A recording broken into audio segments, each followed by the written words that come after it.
Nah, Sobat Fisika, sebelum masuk ke dalam praktisi, kita harus mengetahui apa itu hukum Bernoulli. Hukum Bernoulli adalah menurunnya suatu tekanan ketika suatu aliran fluida mengalami peningkatan.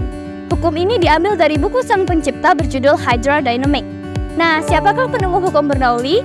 Dia adalah matematikawan asal kota Groningen bernama Daniel Bernoulli. Dia menemukan hukum ini pada abad ke-18. Prinsip Bernoulli ada dua macam. Yang pertama adalah prinsip aliran tak termampatkan.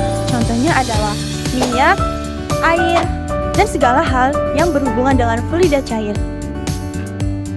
Dan prinsip yang kedua adalah aliran termampatkan dengan dicirikannya berubahnya jenis massa pada fluida di sepanjangan aliran dengan contoh gas alam, udara, dan sebagainya.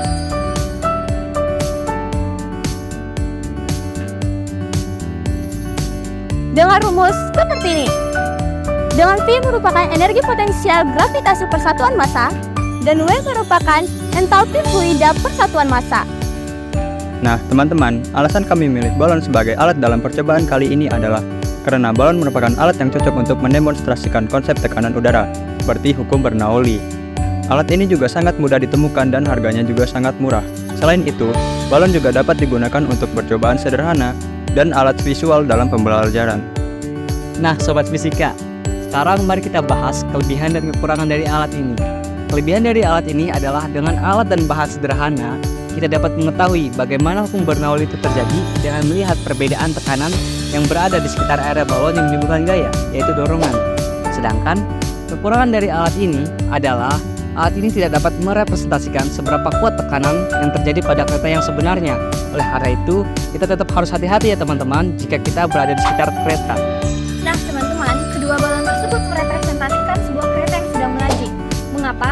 Karena dalam hukum Bernoulli, ketika sebuah aliran fluida, dalam hal ini adalah kereta, mengalami percepatan, maka tekanan udara di sekitarnya akan mengalami penurunan. Penjelasannya, ketika kereta belum lewat, maka keadaan udara di sekitar kita dalam keadaan konstan.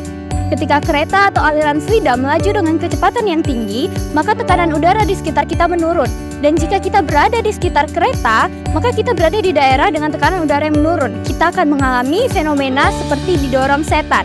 Nah, dalam hukum Bernoulli, fenomena ini disebut dengan fenomena tersedot ke arah tekanan udara yang menurun.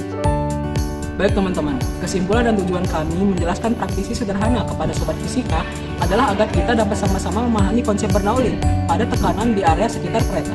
Sederhananya, saya dan Sobat Fisika tidak lagi menyebutnya sebagai fenomena didorong setan. Jadi teman-teman, jika kalian hendak bepergian menggunakan kereta, tetaplah patuhi protokol keselamatan, yaitu berdiri dengan jarak yang cukup jauh dari sekitar area kereta, karena perbedaan tekanan udara yang disebabkan oleh hukum Bernoulli.